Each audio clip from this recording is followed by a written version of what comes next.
नमस्कार दोस्तों, आज हम बात करने वाले हैं सारा पोर्टल के संबंध में। जो महत्वपूर्ण क्वेश्चन हैं उनके बारे में।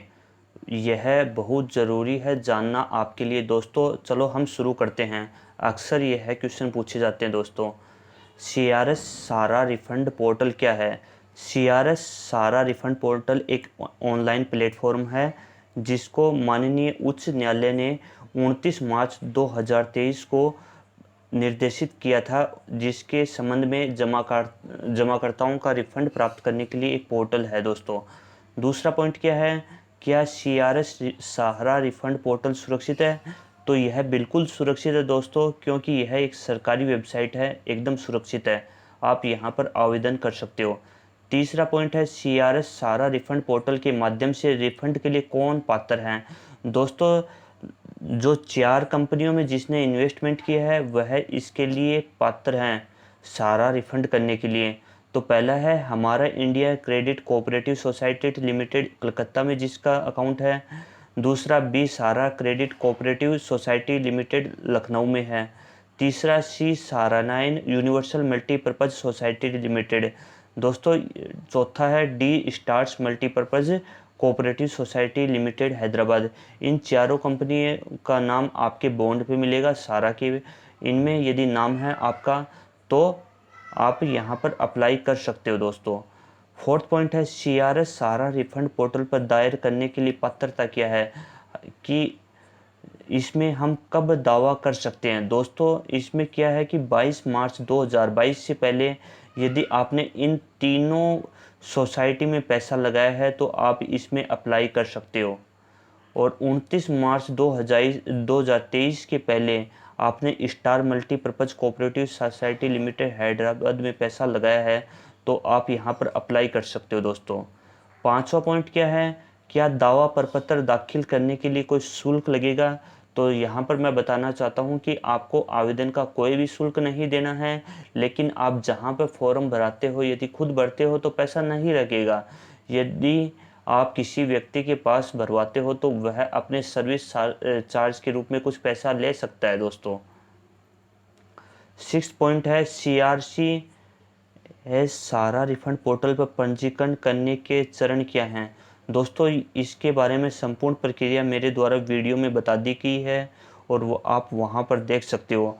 आपको जमाकर्ता का पंजीकरण करना होगा और साथ में जमाकर्ता का लॉगिन करना होगा। इसकी संपूर्ण प्रक्रिया मेरे द्वारा बता दी गई है, आप वीडियो में देख सकते हो।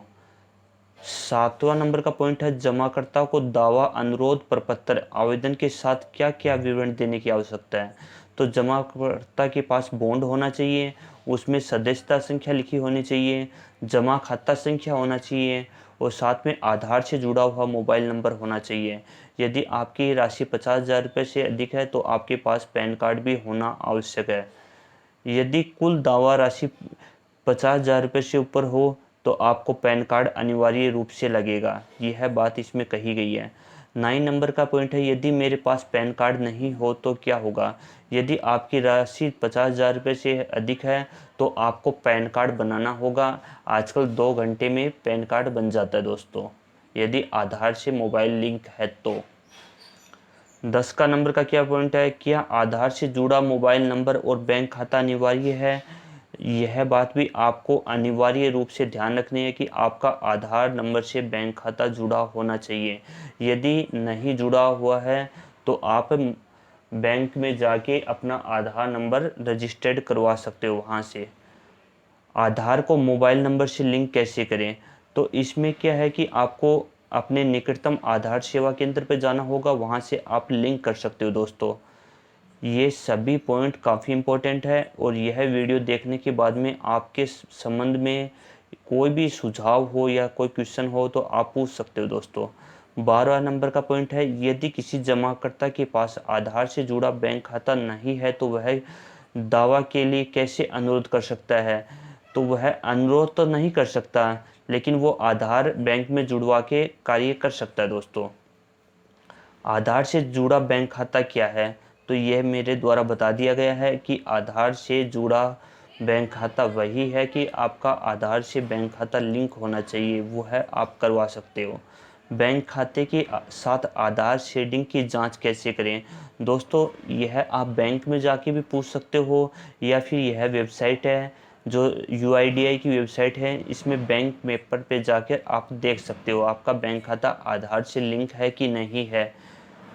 दोस्तों 15 नंबर का पॉइंट है आधार को बैंक खाते से कैसे जोड़ा जाए। तो आधार को बैंक खाते से जोड़ने का इसमें कुछ तरीके बताए गए हैं। आप वहां से भी जोड़ सकते हो, यदि आपके पास नेट बैंकिंग है तो उसके माध्यम से जोड़ सकते हो। बैंक के मोबाइल ऐप आते हैं उनके माध्यम से जोड़ सकते हो, जैसे एसबीआई का योनो ऐप आता है, यूनियन बैंक का यू मोबाइल आता है, बड़ौदा का बीओबी वर्ल्ड आता है। तो काफ़ी ऐप आते हैं, सभी अलग अलग ऐप आते हैं, उसमें जोड़ा जा सकता है।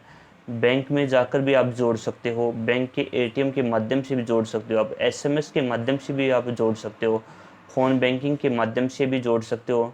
तो आपको यह सब नहीं है तो आप बैंक में जाके फॉर्म भर के जोड़वा सकते हो, कोई दिक्कत नहीं आती।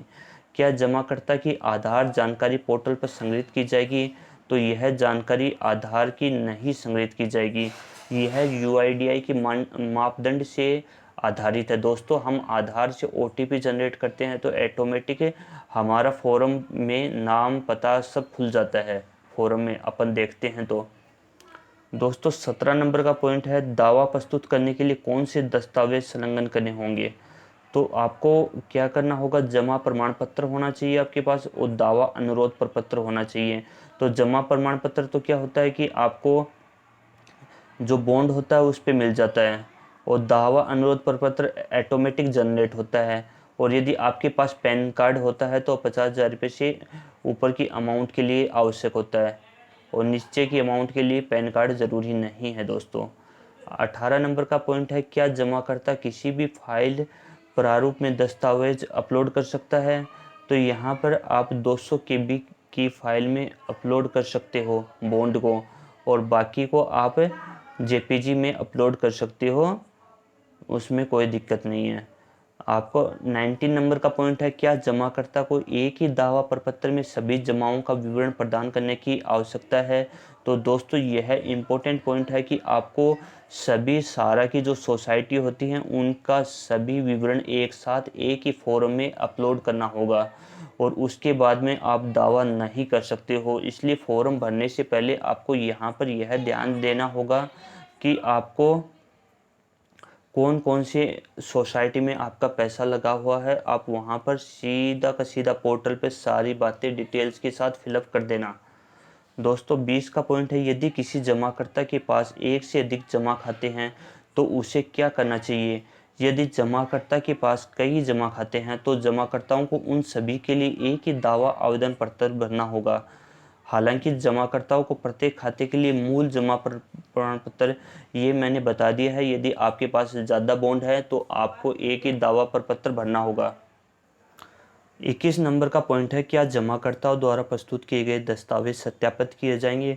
तो दोस्तों ज़रूर किए जाएंगे। इनमें क्या है कि सारा ने जो सत्यापन है वो एक अथॉरिटी एक संस्था करेगी, और उसमें सत्यापित जरूर किए जाएंगे, सीआरएस द्वारा किए जाएंगे और उनके दिशा निर्देशों के अनुसार किए जाएंगे।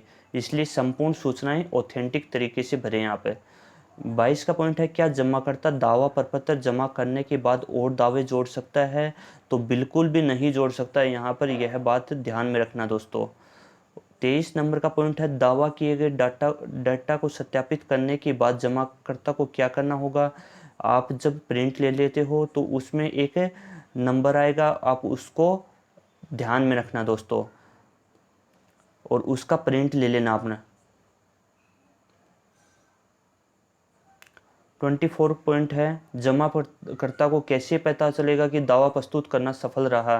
तो दोस्तों लास्ट में एक पावती संख्या दिखाई देगी, और उसके माध्यम से आपके पंजीकृत मोबाइल पे एक ओटीपी जाएगा और एसएमएस जाएगा। उसके माध्यम से आपको पता चल जाएगा कि आपका जो प्रस्तुतिकरण है वो सफल रहा। और 25 नंबर का पॉइंट है सारा सोसाइटी को दावा का सत्यापन करने में कितना समय लगेगा। तो दोस्तों यहाँ पर दावा प्रस्तुत करने के 30 दिनों के भीतर सारा सोसाइटी द्वारा दावे का सत्यापन और प्रक्रिया करेगी।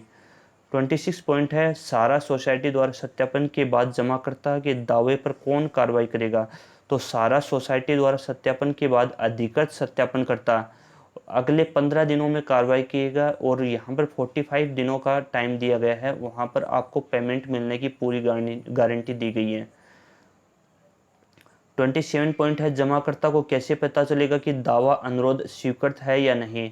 तो जमाकर्ता को इस संबंध में SMS या ईमेल के माध्यम से सूचना मिलेगी, इसलिए ईमेल जरूर भरें वहाँ पे। 28 का पॉइंट है, जमाकर्ता को रिफंड या दावा की राशि कैसे प्राप्त होगी। तो आपको रिफंड 45 दिनों में मिलेगा, यह बात मैंने पहले भी बता दी है। और 29 पॉइंट है, दावा दाखिल करने की प्रक्रिया के दौरान सहायता के लिए जमाकर्ता को किससे संपर्क करना होगा। तो यहाँ पर दोस्तों टोल फ्री नंबर दिए गए हैं, आप उनसे बात कर सकते हो। 2 टोल फ्री नंबर है, आप वहाँ पर बात कर सकते हो। दावे से संबंधित प्रश्नों के लिए जमाकर्ता सारा कार्यालय से कब संपर्क कर सकता है। जमाकर्ता CRS सारा रिफंड पोर्टल पर दावा जमा करने के 45 दिनों के बाद ही दावे के संबंध में पूछताछ के संबंधित सारा सोसाइटी शाखा से संपर्क कर सकता है। दोस्तों यहाँ पर 45 दिन का डेट के बाद ही आप संपर्क कर सकते हो। क्या रिफंड स्वीकृत होने पर जमाकर्ता को कोई सूचना प्राप्त होगी। आपका रिफंड स्वीकृत होने पर आपको SMS के माध्यम से सूचना मिलेगी। 32 नंबर का पॉइंट है, क्या जमाकर्ता जमा करने के बाद आधार से जुड़े बैंक खाते का विवरण बदल सकता है। तो बिल्कुल नहीं बदल सकता है, क्योंकि जमाकर्ता आधार से जुड़े बैंक खाते का विवरण एक बार जमा होने के बाद नहीं बदल सकता है, इसलिए कभी भी कोई चेंजमेंट नहीं कराएं। क्या भौतिक दावा आवेदन जमा करके CRS पोर्टल पर अप्लाई कर सकते हो। तो आप फिजिकल रूप से कोई भी डॉक्यूमेंट लेकर नहीं सारा ऑफिस में अप्लाई कर सकते, क्योंकि यह संपूर्ण प्रक्रिया ऑनलाइन की गई है।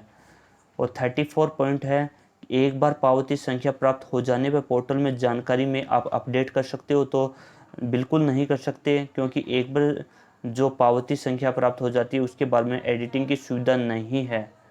35 पॉइंट है, इस वेबसाइट के लिए कौन से वेब ब्राउज़र उपयोग किया जाना है। तो आप यह वेबसाइट कोई भी इमेज धारक है या फिर कोई भी व्यक्ति है वो गूगल क्रोम में चला सकता है, माइक्रोसॉफ्ट एज में चला सकता है, क्योंकि इसके नवीनतम वर्जन में काफ़ी अच्छी चलती है इस वेबसाइट। क्या जमाकर्ता दावा आवेदन पत्र आंशिक रूप से भरने के बावजूद बाहर निकल सकता है। इसमें आप निकल सकते हो, आप पूर्ण सबमिट नहीं करोगे जब तक फार्म में आप कुछ भी कर सकते हो। यदि आपने फॉर्म सबमिट कर दिया उसके बाद में कुछ भी नहीं कर सकते। तो 37 पॉइंट है,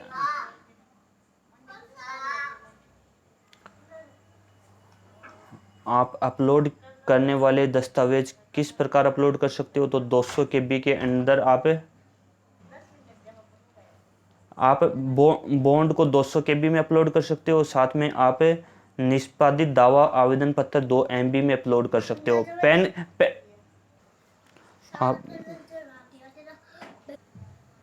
आप पैन कार्ड को 50 KB तक आप अपलोड कर सकते हो। दोस्तों 38 का पॉइंट है, यदि जमाकर्ता दावा अनुरोध फॉर्म डाउनलोड करने में असमर्थ हो तो क्या करे। तो जमाकर्ता को पृष्ठ को रिफ्रेश करना है और फिर दोबारा लॉगिन करके आप डाउनलोड कर सकते हो। दोस्तों यहाँ पर काफ़ी अहम बातें मेरे द्वारा बताई गई है, यदि इसके संबंध में कुछ भी पूछना हो आप पूछ सकते हो। दोस्तों यहाँ पर मेरे द्वारा काफ़ी अच्छा वीडियो बनाया गया है, तो आपको यदि जानकारी पसंद आती है तो चैनल को सब्सक्राइब ज़रूर कर देना और वीडियो को लाइक ज़रूर कर देना। जय हिंद दोस्तों, जय भारत।